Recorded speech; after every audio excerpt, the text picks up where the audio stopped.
Page number 21 तक हमने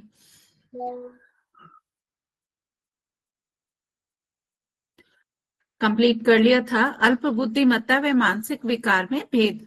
तो अल्प बुद्धिमत्ता और मानसिक विकार में क्या अंतर है?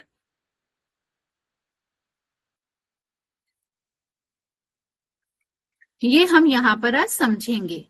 ओके, तो अल्प बुद्धिमत्ता यानी कि mental deficiency and mental disorder दोनों अलग अलग चीजें। 18 वर्ष की आयु तक होने वाले मानसिक विकास में कुछ बाधा पड़ जाने के कारण अल्प बुद्धिमत्ता होती है।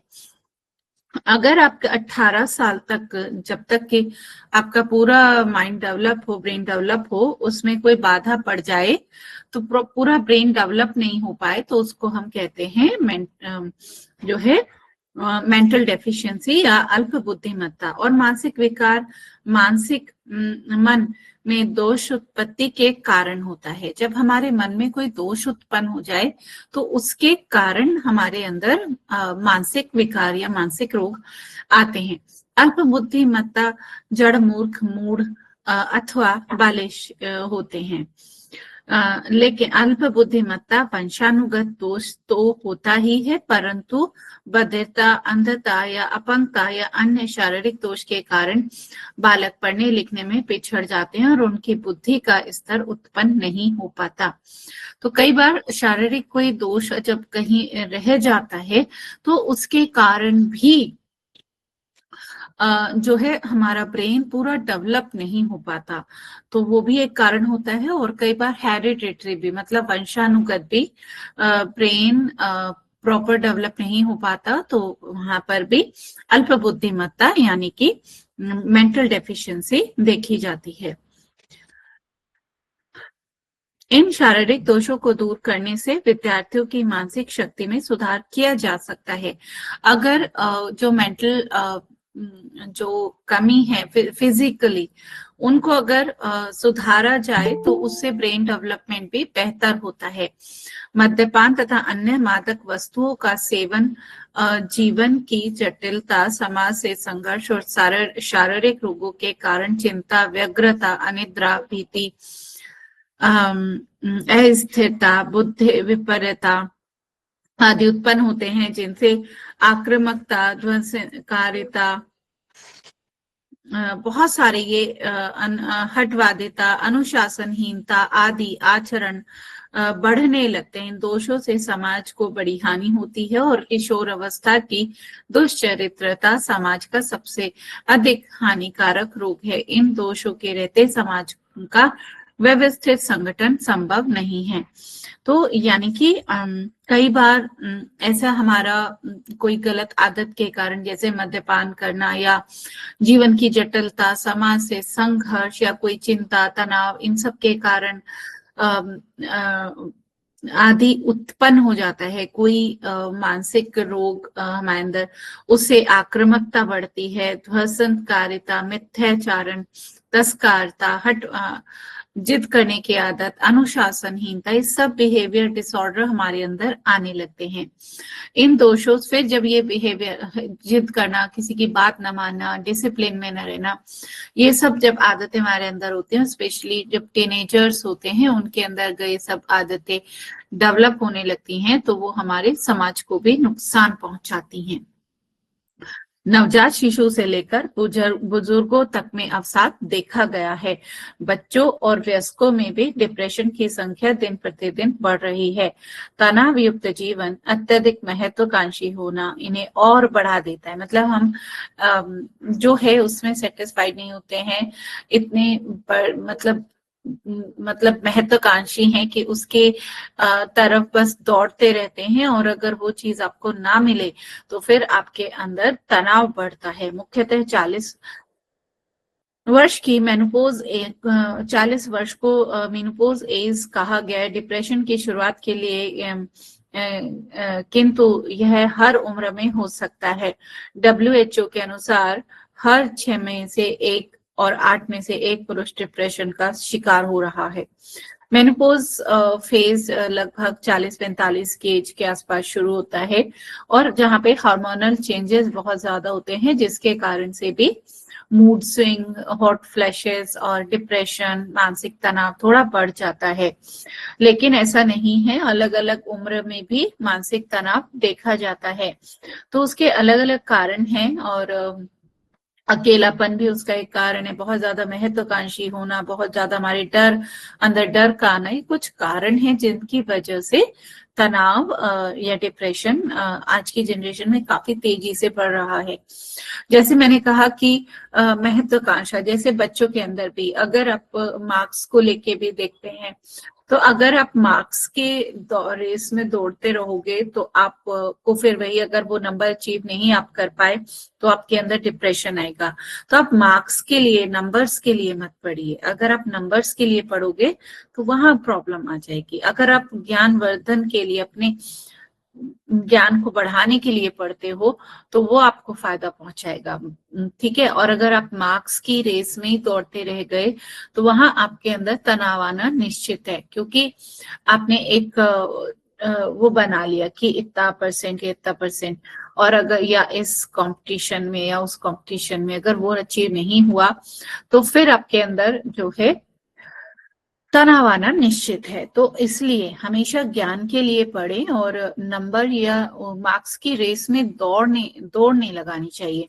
अगर आप केवल अच्छा पढ़ते रहेंगे, ज्ञान अर्जित करते रहेंगे, तो डेफिनेटली आपके नंबर अच्छे आएंगे। पर आपका उद्देश्य अच्छे नंबर लाना है, सिर्फ अच्छे नंबर लाना नहीं होना चाहिए। ज्ञान कितना प्राप्त किया वो भी आपके लिए मुख्य होना चाहिए।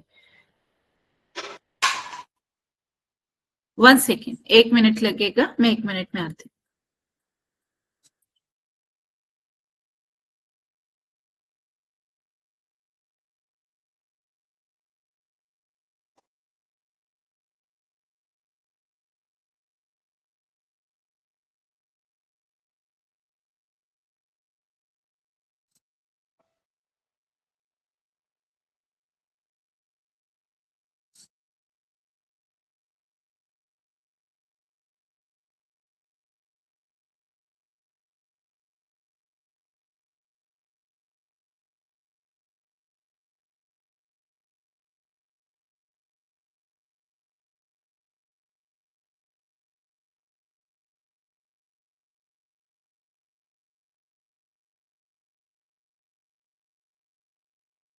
हम्म आत्महत्या, विश्व में 8 लाख लोग हर वर्ष आत्महत्या करते हैं। डब्ल्यूएचओ के डाटा के अनुसार इनमें से लगभग 1,35,000 हमारे भारतवासी हैं। आत्महत्या का अनुपात हर हम्म तो यानी कि 2,000, लगभग 2,000 में से हर 1 लाख व्यक्तियों में से 10.9 जो चुका है, जो कि पहले अब जो है इसकी संख्या बढ़ चुकी है। जो कि पहले 7.9 थी, अब बढ़कर 10.9 हो चुकी है। हर 40 सेकंड में एक व्यक्ति आत्महत्या का शिकार हो जाता है, और हर 3 सेकंड में एक व्यक्ति प्रयास करता है मरने के लिए। ये डाटा विश्व स्तर पर डब्ल्यूएचओ द्वारा दिया गया है। गांव या देहात में रहने वालों में शहरों के मुताबिक अवसाद अधिक देखा जाता है। शिक्षितों में अशिक्षितों के मुताबिक अधिक मात्रा में अवसाद देखा जाता है। गरीबों और धनवानों में इसकी मात्रा बराबर बराबर की है। मनोदशा, चिंता, उदासीनता, असंतोष, खालीपन, अपराध बोध, निराशा, मिजाज बदलते रहना, घबराहट अथवा सुख प्रदान करने वाली कार्यों से भी सुख की अनुभूति ना होना। अवसाद में व्यक्ति आवाज आप नहीं आ रहा है। अवसाद में व्यक्ति व्यथित होता है, तो वह दुखी रहता है और उसकी ऊर्जा का ह्रास होता है, तो उसकी मानसिक स्तर को प्रभावित करता है।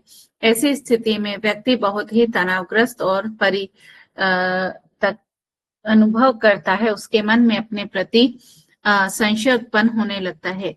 तो मनोदशा कैसी होती है? जब बहुत ही चिंता में रहना, उदासीनता, असंतोष होना, खालीपन महसूस होना, अपराध का बोध उसके अंदर होता है, निराशा, मिजाज हमेशा मूड स्विंग होना, घबराहट रहना, सुख प्रदान करने वाली कार्यों से भी सुख की अनुभूति ना होना। जो ऐसे काम है जिनसे हमें अच्छा लगता है, सुख देने वाले काम है, लेकिन उनसे भी आपको अगर खुशी नहीं मिल रही और साथ में व्यक्ति व्यथित होता है तो वह दुखी रहता है और उसकी ऊर्जा, उसकी एनर्जी पूरी उसी में वेस्ट हो जाती है, उसके स्ट्रेस को मैनेज करने में, जो उसके मानसिक स्तर को प्रभावित करती है। ऐसी स्थिति में व्यक्ति बहुत ही तनावग्रस्त रहता है, जिसके कारण उसकी कार्य क्षमता प्रभावित होती है। जो व्यक्ति तनाव में रहेगा, स्ट्रेस में रहेगा, तो उसकी कार्य क्षमता तो डेफिनेटली घटेगी ही।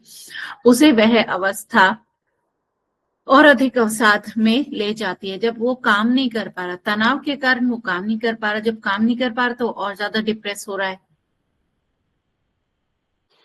इस अवस्था में व्यक्ति में अपना भला बुरा सोचने की क्षमता भी समाप्त हो जाती है और वह घृणित से घृणित कार्य और आत्महत्या, हाथ की नसें काटना, फांसी लगाना इत्यादि काम अपने आप को हानि पहुंचाता है। वह स्वयं की शक्ति को पहचानने में असमर्थ हो जाता है और सदा लाचारी की स्थिति में रहता है। उसे निराशा सदा घेरे रहती है और उसे अपने आसपास किसी को पसंद नहीं करता। अकेलापन उसे अच्छा लगता है।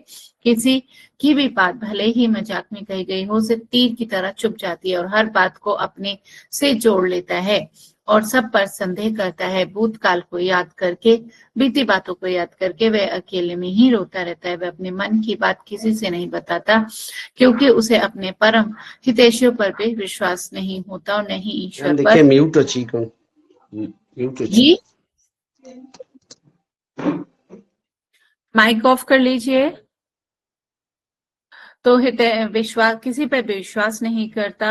वह हरदम अपनी परिस्थिति के लिए उन्हें कोसता है। कुछ मरीज वाचाल होते हैं और क्रोध व्यक्त करते हैं, चिड़चिड़ापन दिखाते हैं, अत्यधिक गुस्सा, नफरत प्रकट करते हैं और कुछ अंतर्मुखी हो जाते हैं, यानी कि बहुत चुप रहने लगते हैं। उनके लिए अवसाद बेहद गंभीर स्थिति उत्पन्न कर देता है। एकांकी जीवन शैली को अपनाकर वे गहन मौन में चले जाते हैं और यह अवस्था उनकी हृदय गति को बिल्कुल कम कर देती है, जिससे कभी कभी सोते सोते भी उनकी डेथ हो जाती है। कुछ अवसादग्रस्त व्यक्ति जो दिन में काम करते हैं, व्यस्त होते हैं, तब तक अवसाद की स्थिति से दूर रहते हैं, किंतु जैसे ही वे अकेले हो जाते हैं वे फिर उसी भूतकाल में डूब जाते हैं या भविष्य की चिंता करने लगते हैं। पर बहुत ही कम समय के लिए वे वर्तमान क्षणों का आनंद ले पाते हैं, यानी कि वो तो या तो पास्ट में जाएंगे या फ्यूचर में, और जितनी देर काम कर रहे हैं उतनी देर तो वो काम में बिजी रहेंगे, पर जैसे ही काम खत्म होता है, जैसे ही वो रिलैक्स होते हैं, तो उनको एकदम फिर से चिंता सताने लगती है। निद्रा, साधारणतः एक वयस्क को 7 से 8 घंटे की नींद की आवश्यकता होती है, किंतु अवसाद में व्यक्ति अपनी निद्रा का लाभ नहीं ले पाता और उसकी नींद सुबह बहुत जल्दी खुल जाती है और वह अनिद्रा का शिकार हो जाता है। नींद के बाद भी उसे थकावट और आलस्य महसूस होता है। कुछ मरीजों में अत्यधिक नींद भी पाई गई है, पर उसमें भी वह थका हुआ महसूस करता है। व्यक्ति खुद को तरोताजा महसूस नहीं कर पाता और वह हमेशा थकान और बेचैनी का अनुभव करता है। फिर है तीसरा, संज्ञानात्मक। एकाग्रता की कमी, हर कार्य में धीमी गति का होना, आत्महत्या के विचार, कुछ याद न रहना, सामान्य चीजें भूलना, कई कुछ नई और कुछ पुरानी बातें अचानक याद आना और खुश हो जाना। ज्यादातर डिप्रेशन के मरीज बाद में भूलने की बीमारी या एल्जाइमर से ग्रस्त हो जाते हैं। यह ध्यान लगा के कई काम करने में स्वयं को असमर्थ पाते हैं। कुछ चौथा है नशा।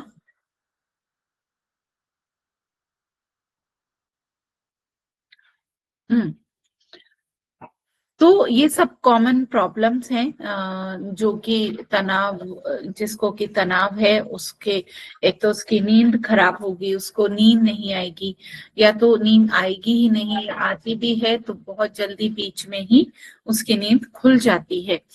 तो अनिद्रा का वो शिकार होना बहुत ही आम बात है।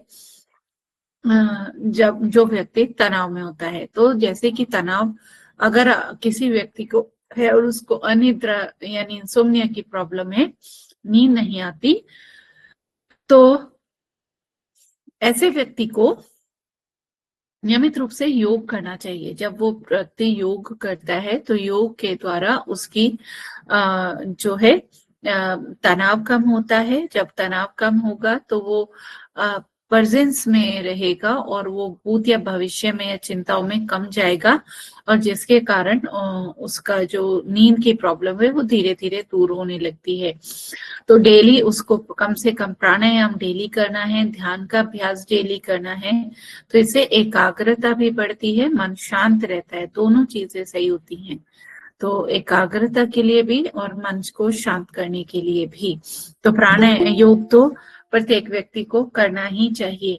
तो योग में क्या क्या चीजें हैं, जैसे ध्यान है, अगर आप ध्यान का अभ्यास नियमित रूप से करते हैं, मेडिटेशन, तो ये एकाग्रता को भी बढ़ाता है और मन को भी शांत कर देता है। भूत भविष्य में चिंताओं में कम जाते हैं, और अगर जाते भी हैं तो थोड़ा कुछ समय में जल्दी आप वापस आ जाते हैं।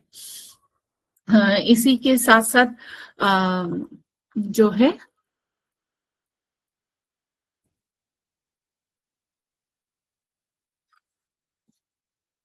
जो तनाव वाला व्यक्ति है वो कोई भी काम को अपने कर नहीं पाता, तो क्योंकि उसकी काम करने की क्षमता ही घटती चली जाती है। जब वो किसी काम को कर ही नहीं पाएगा तो उससे क्या होगा, वो डिप्रेस्ड फील करेगा। तो क्योंकि हम ये सोचते हैं कि हम ये काम कर लेंगे, लेकिन हमारा मन जब तक नहीं करता, देखिए हम हमारा काम करने के लिए शरीर और मन दोनों का साथ होना जरूरी है। कई बार अगर हमारा शरीर तो साथ दे रहा है पर मन नहीं देता साथ, और कई बार हमारा मन तो बहुत करता है पर शरीर साथ नहीं देता। तो जब ये दोनों ही, इन दोनों का एक साथ आना जरूरी है। तो अगर आप करना तो चाह रहे हैं पर उसमें फोकस ही नहीं कर पा रहे काम में, उस पर एकाग्रता ही नहीं आपकी, तो वहां पर भी आपको उस काम को आप कर ही नहीं पाएंगे, तो उससे भी आपकी मनोदशा और खराब होती है, आपको मेंटल स्ट्रेस और बढ़ता है। तो इस तरीके से तनाव धीरे धीरे आपको आपके काम में भी नीचे लेके आने लगता है, क्योंकि आप निरंतर उसी सोच में बने रहते हैं।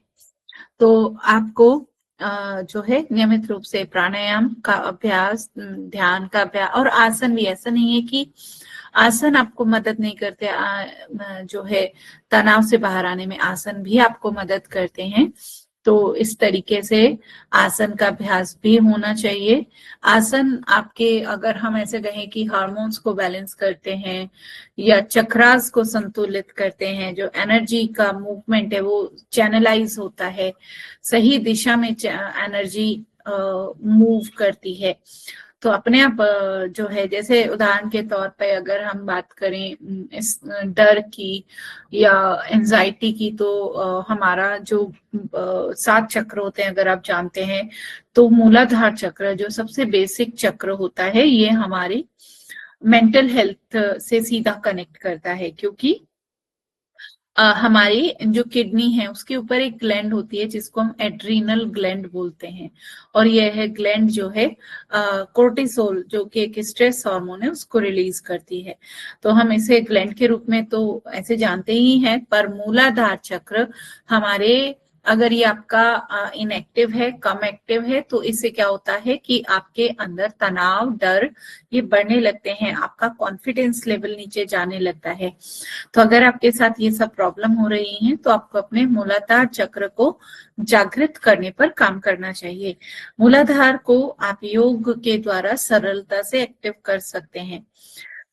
क्या होता है कि हमारे सराउंडिंग्स में बहुत सारी ऐसी चीजें घट रही होती हैं जिनको हम सुनते हैं, देखते हैं, और उनसे फिर हमें टेंशन होने लगती है, घबराहट होने लगती है। तो वहां पर भी हमारे मन को स्ट्रॉन्ग करता है जो है मूलाधार चक्र, हमारे अंदर उससे डर आने लगता है, कहीं से हमने कुछ सुन लिया। क्योंकि अब हमारे सामने जैसे सोशल मीडिया पे कल हमने बात की, तो सोशल मीडिया एक ऐसा प्लेटफॉर्म है जो हाँ आपको दुनिया भर की सब कुछ चीजें पता चलती हैं। और दुनिया एक ऐसी चीज है जहाँ सब कुछ घटित हो रहा होता है, कुछ पल, हर पल कहीं ना कहीं कुछ ना कुछ घटित हो ही रहा होता है।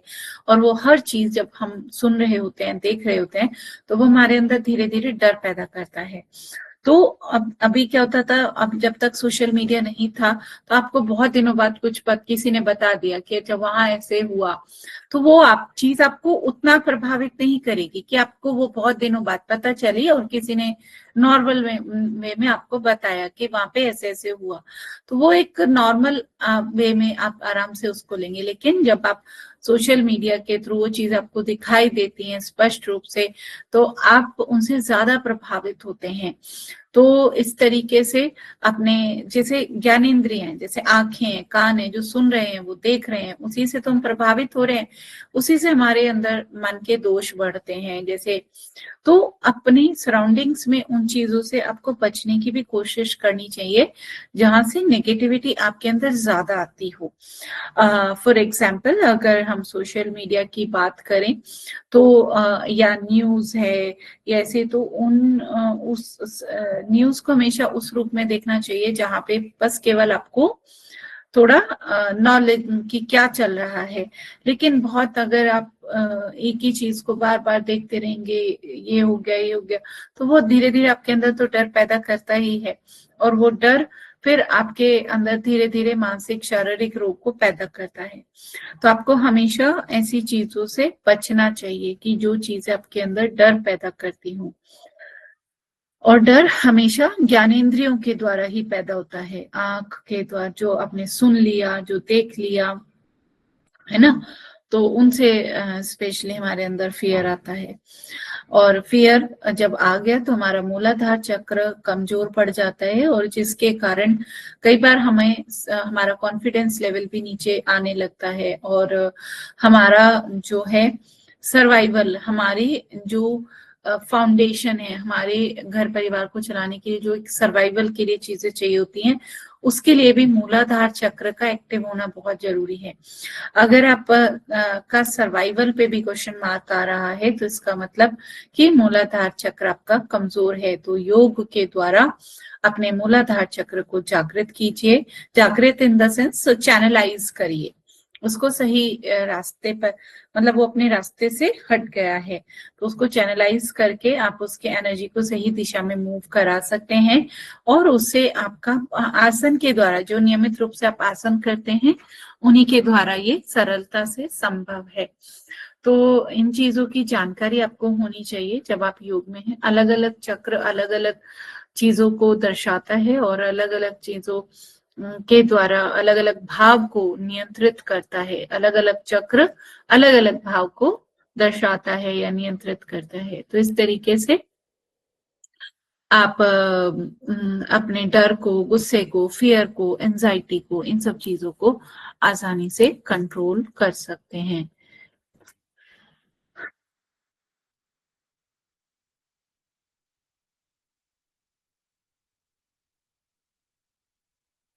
नींद के बारे में यहाँ पे बताया गया है कि 7 से 8 घंटे की नींद जरूरी है, लेकिन नींद का समय भी पता होना चाहिए। अगर आप रात को सपोज 1 बजे 2 बजे सो रहे हैं, और तो सुबह आप 7 से 8 घंटे की नींद पूरी करने के लिए आपको तो फिर 7-8 बजे तक सोना होगा, तो यानी कि वो एक गलत टाइम है। नींद पूरी होनी चाहिए पर सही। कई बार क्या होता है कि आप हो सकता है 5 से 6 घंटे में भी आपकी नींद पूरी हो जाए। तो जब आपका दिन एक प्रॉपर डिसिप्लिन में चल रहा होता है, आप संयमित भोजन कर रहे होते हैं, डिसिप्लिन में आपकी जीवनचर्या चल रही होती है, समय पर सोते हैं, तो आप उस रूटीन को फॉलो करके अपनी नींद को आराम से पूरा कर सकते हैं। और उसके बाद जब आप सुबह उठेंगे तो आलस भी नहीं होगा आपके अंदर, और एनर्जी, फुल एनर्जी के साथ। देखिए, अगर सुबह उठते हुए भी आपको थकान महसूस हो रही है, तो यानी कि कोई तो प्रॉब्लम है। सुबह उठने पर थकान महसूस नहीं होनी चाहिए। हो सकता है रात को थकान महसूस हो क्योंकि आपने पूरा दिन काम किया है। तो अगर पूरा दिन काम करने के बाद आप थका हुआ महसूस थोड़ा बहुत कर भी रहे हैं, तो वो नेचुरल है। लेकिन अगर सुबह उठने के बाद थका हुआ महसूस कर रहे हैं, तो वो गलत है। तो यानी कि कहीं ना कहीं प्रॉब्लम है, किसी चीज की कमी है, या आपका फिजिकली मेंटली कहीं ना कहीं प्रॉब्लम है। तो उस चीज पे फिर आपको काम करना चाहिए। तो क्योंकि सुबह उठते हुए ही आपकी सबसे बड़ी पहचान है, सुबह उठने पर फ्रेश फील कर रहे हो, सुबह मल त्याग के लिए आपको मेहनत ना करनी पड़े, आसानी से मल त्याग कर लें, और उसके बाद सुबह अच्छी भूख लग जाए। तो ये सब निशानियां जो हैं एक स्वस्थ व्यक्ति की, जो मानसिक और शारीरिक रूप से स्वस्थ है, तो इससे आपको पता लगता है।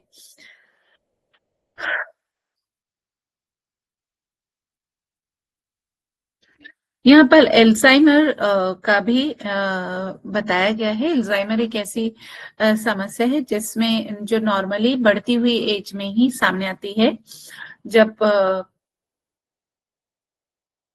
जब आपकी उम्र बढ़ने लगती है और उसमें आप चीजें भूलने लगते हैं। कई बार क्या होता है कि आप तुरंत की चीजें तो आप जो है आपको भूल जाते हैं, पुरानी पुरानी चीजें कई बार याद रहती हैं बस। तो वो ऐसा एल्जाइमर, डेमेंशिया, ऐसे कुछ मेंटल बीमारियां हैं जो हमारी याददाश्त को प्रभावित करती हैं। तो इन सब से बचने के लिए भी नियमित रूप से प्राणायाम करना चाहिए, जैसे कि भ्रामरी है, ओम चैंटिंग है, तो कपालभाति है। ये एक ऐसे प्राणायाम है जो आपके मस्तिष्क पर काम करते हैं। अगर हम भ्रामरी प्राणायाम की बात करें तो भ्रामरी प्राणायाम के द्वारा आपके हमारे ब्रेन में बहुत सारी सेल्स हैं जिन्हें हम न्यूरॉन्स कहते हैं। ब्रेन सेल्स को क्या बोलते हैं? न्यूरॉन्स। तो वो न्यूरॉन्स अधिकतर इनएक्टिव पड़े रहते हैं। आप ऐसा समझ सकते हैं कि बहुत सारे छोटे छोटे बल्ब्स हैं हमारे ब्रेन में, और वो बल्ब्स ऑन नहीं है, बहुत कम बल्ब उनमें ऑन है। तो बस उनको ऑन करना है, ज्यादा से ज्यादा लाइटों को ऑन करना है। तो वो आपस में न्यूरोट्रांसमीटर के द्वारा कनेक्ट रहते हैं। तो यहाँ पर अगर तो वहां पे अगर मैसेजेस प्रॉपरली उन ट्रांसमीटर के थ्रू अच्छे से कन्वे हो रहे हैं, आपके जो न्यूरॉन्स हैं वो अच्छे से एक्टिव हैं, तो आपको कभी भी मेंटल स्ट्रेस नहीं होगा, ब्रेन अच्छे से काम करेगा, अच्छी क्षमता के अनुसार काम करेगा, आपकी मेमोरी अच्छी रहेगी, कंसंट्रेशन अच्छी रहेगी, एकाग्रता अच्छी रहेगी। तो भ्रामरी प्राणायाम तो बच्चे से लेकर, अगर बच्चा पढ़ रहा है तो भी जरूरी है, अगर आप वयस्क हैं, अपनी घर गृहस्थी काम में है तो भी आपको जरूरी है, और ओल्ड एज में तो जरूरी है ही, इससे कि आपकी उम्र बढ़ने के साथ ये सब प्रॉब्लम, एल्जाइमर, डेमेंशिया, ये सब प्रॉब्लम्स आप फेस ना करें, और अच्छा एक अपने बुढ़ापे को एक स्वस्थ मानसिकता के साथ आप जी सकें। इसी तरीके से कपालभाति है। कपालभाति क्रिया भी हमारे मस्तिष्क, कपाल माने कि मस्तिष्क का ये अगला हिस्सा, इस पर चमक लाता है और हमारे ब्रेन को एक्टिव रखता है। तो कपालभाति क्रिया भी नियमित रूप से करनी चाहिए, ये भी मस्तिष्क पर काम करती है। दूसरी है जो है भ्रामरी प्राणायाम भी आपके ब्रेन सेल्स को, न्यूरॉन्स को मोस्टली एक्टिव बना देता है, और एकाग्रता, मेमोरी सब बहुत बढ़िया रहता है, मन शांत भी रहता है भ्रामरी से। तो और इस तरीके से आपके जितने एंजाइम्स हैं, हार्मोन्स हैं, उनको कंट्रोल करने में भी काफी हेल्पफुल है। भ्रामरी प्राणायाम कम से कम 10 बार प्रत्येक व्यक्ति को जरूर करना चाहिए। इसी तरीके से ओम चैंटिंग, ओम का उच्चारण भी है। ओम चैंटिंग करने से भी, ओम 3 अक्षरों से बना हुआ है, अ, उ और म। तो अलग अलग अक्षरों की अलग अलग वाइब्रेशंस होती हैं और वे अलग अलग अंगों को प्रभावित करती हैं। जैसे अ की वाइब्रेशन आपके पेट में होती है, बट वो मोस्टली उतनी फील नहीं होती हैं, बट वो पेट के रोगों के लिए अच्छा है। ऊ की वाइब्रेशन आपको चेस्ट में होती है, जो आपके हृदय के लिए, आपके लंग्स के लिए बहुत अच्छी है, और म की वाइब्रेशन आपके पूरे स्कल में होती है, मस्तिष्क में काफी अच्छी होती है। तो ओम का उच्चारण आपको 5 मिनट डेली करना चाहिए, या कोई भी आप मंत्र जाप करते हैं तो ये भी आपके मस्तिष्क और पूरे शरीर पर काफी अच्छा प्रभाव डालता है। तो इस तरीके से ये कुछ ध्यान का अभ्यास उसके बाद जरूर होना चाहिए।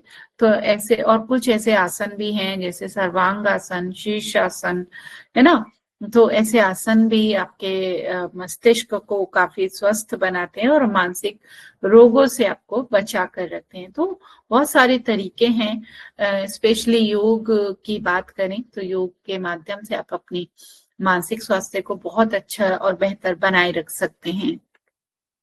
यह ध्यान लगाकर कोई काम करने में स्वयं को असमर्थ पाते हैं, जैसे अल्जाइमर में आप चीजें याद भी नहीं रख पाते और किसी भी चीज में एकाग्रता आपकी नहीं हो पाती।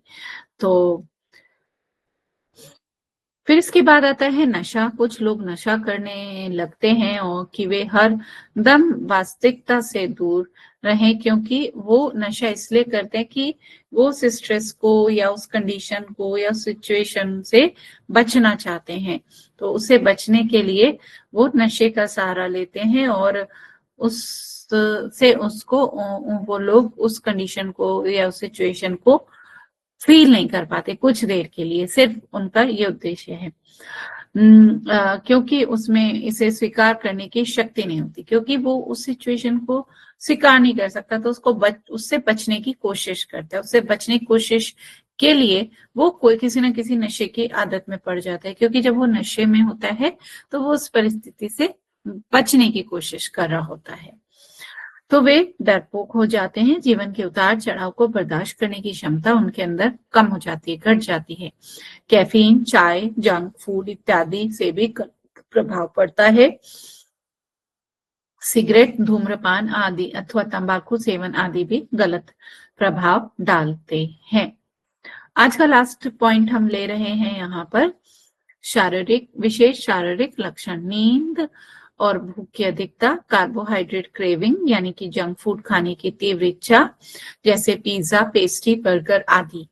तो ये कुछ फिजिकल चेंजेस हैं। अगर आपको, बहुत सारे लोगों को नींद बहुत ज्यादा आने लगती है, या कार्बोहाइड्रेट क्रेविंग जैसे मीठा खाने की बहुत ज्यादा क्रेविंग अगर आपको हो रही है, या कोई भी जंक फूड जो सिंपल कार्ब से बना है, जो कि आप क्योंकि ऐसी इच्छा क्यों होगी, क्योंकि उससे आपको तुरंत एनर्जी मिलेगी।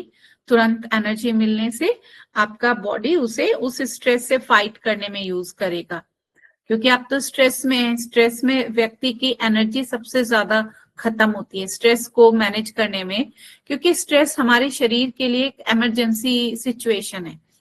मतलब अगर आप स्ट्रेस में हो तो हमारा शरीर उसे एक इमरजेंसी कंडीशन मानता है, और जब इमरजेंसी होती है तो आप अपना सारा जो एनर्जी है उसी में लगा देते हैं, है ना, यही तो होता है। तो आपकी पूरी एनर्जी उस स्ट्रेस को मैनेज करने में जा रही है, तो उसको फिर ऐसी चीजें खाने का मन करता है जिससे आपको उसको तुरंत और एनर्जी मिले। तो उसको तुरंत एनर्जी किससे मिलेगी? मीठे से मिलेगी, सिंपल कार्ब से मिलेगी, जंक फूड से मिलेगी। तो ऐसी चीज खाने का मन करता है जब व्यक्ति मानसिक तनाव में होता है। कभी उसका फ्रूट्स खाने का मन नहीं करेगा, कभी उसका हेल्दी खाने का मन नहीं करेगा, क्योंकि उससे तो स्लो एनर्जी मिलती है, धीरे धीरे मिलती है, और उसको चाहिए तुरंत ऐसा। तो तुरंत एनर्जी के लिए मीठा खाएगा, चाय पिएगा, कॉफी पिएगा, है ना, पिज्जा, पेस्ट्री, ऐसे ये सब। तो ये गलत हैबिट है, और क्रेविंग तो होनी नहीं चाहिए। अगर आपको स्वीट क्रेविंग, मीठी क्रेविंग हो रही है तो उसको आपको कंट्रोल करना चाहिए, क्रेविंग तो नहीं होनी चाहिए। मनोसंचालन, मनन, साइकोमोटर रिटार्डेशन, इसमें लीडेन, पैरालिसिस, धीमा लकवा भी देखा जाता है। शरीर एक लकड़ी के लट्ठे की तरह प्रतीत होता है। मतलब कि आपका जो रक्त संचार है वो बिल्कुल स्लो हो जाता है, और लगभग एक पैरालिसिस जैसी कंडीशन दिखाई देती है, और शरीर एक लकड़े के लट्ठे की तरह हो जाता है जिसमें मूवमेंट भी नहीं होता, कुछ नहीं दिखता। जल्दी जल्दी बर्ताव बदलता रहता है, और ऐसे नौजवान लड़के लड़कियां अति भावुक होते हैं। कमजोरी इनमें लो मूड दिखता है। अगर ऐसा जल्दी जल्दी मूड, कभी तो बहुत अच्छे से मूड में, कभी बहुत गुस्से में है, कभी चिड़चिड़ेपन में है, कभी इरिटेशन में है, तो ये सब भी अच्छे लक्षण नहीं है। ऐसे टीनेजर्स या यंग बॉयज और गर्ल्स अत्यधिक भावुक होते हैं और इनके अंदर लो मूड ज्यादातर देखे जाते हैं। इन टीनेजर्स के साथ माता पिता को काफी संघर्ष का सामना करना पड़ता है। इसमें पारस्परिक अस्वीकृति भी पाई जाती है, मतलब एक दूसरे को स्वीकार नहीं कर पाते, बच्चे पेरेंट्स को, पेरेंट्स बच्चे को। तो कहीं ना कहीं वहां पे भी प्रॉब्लम आती है। कब्ज, सरदर्द, नवज गिरना, ये भी अवसाद में पाया जाता है। कब्ज रहना, सिर दर्द होना, ये सब भी डिप्रेशन के ही कुछ लक्षण हैं। ऐसे युवा अपनी बात मनवाने के लिए कुछ दिखावा भी करते हैं, जैसे प्रोजेक्शन कहते हैं। यह उच्च स्तरीय परिवारों में भी अधिक देखा जाता है। ठीक है।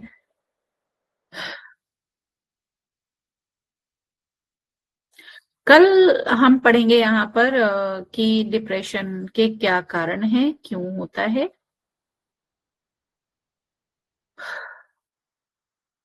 किस किस प्रकार के डिप्रेशन होते हैं, क्यों होते हैं, तो ये सब हम कल बात करेंगे। अब अगर आपके कोई क्वेश्चन है तो उनको पूछ लीजिए, उसके बाद फिर मैं आपसे कुछ क्वेश्चन करूंगी।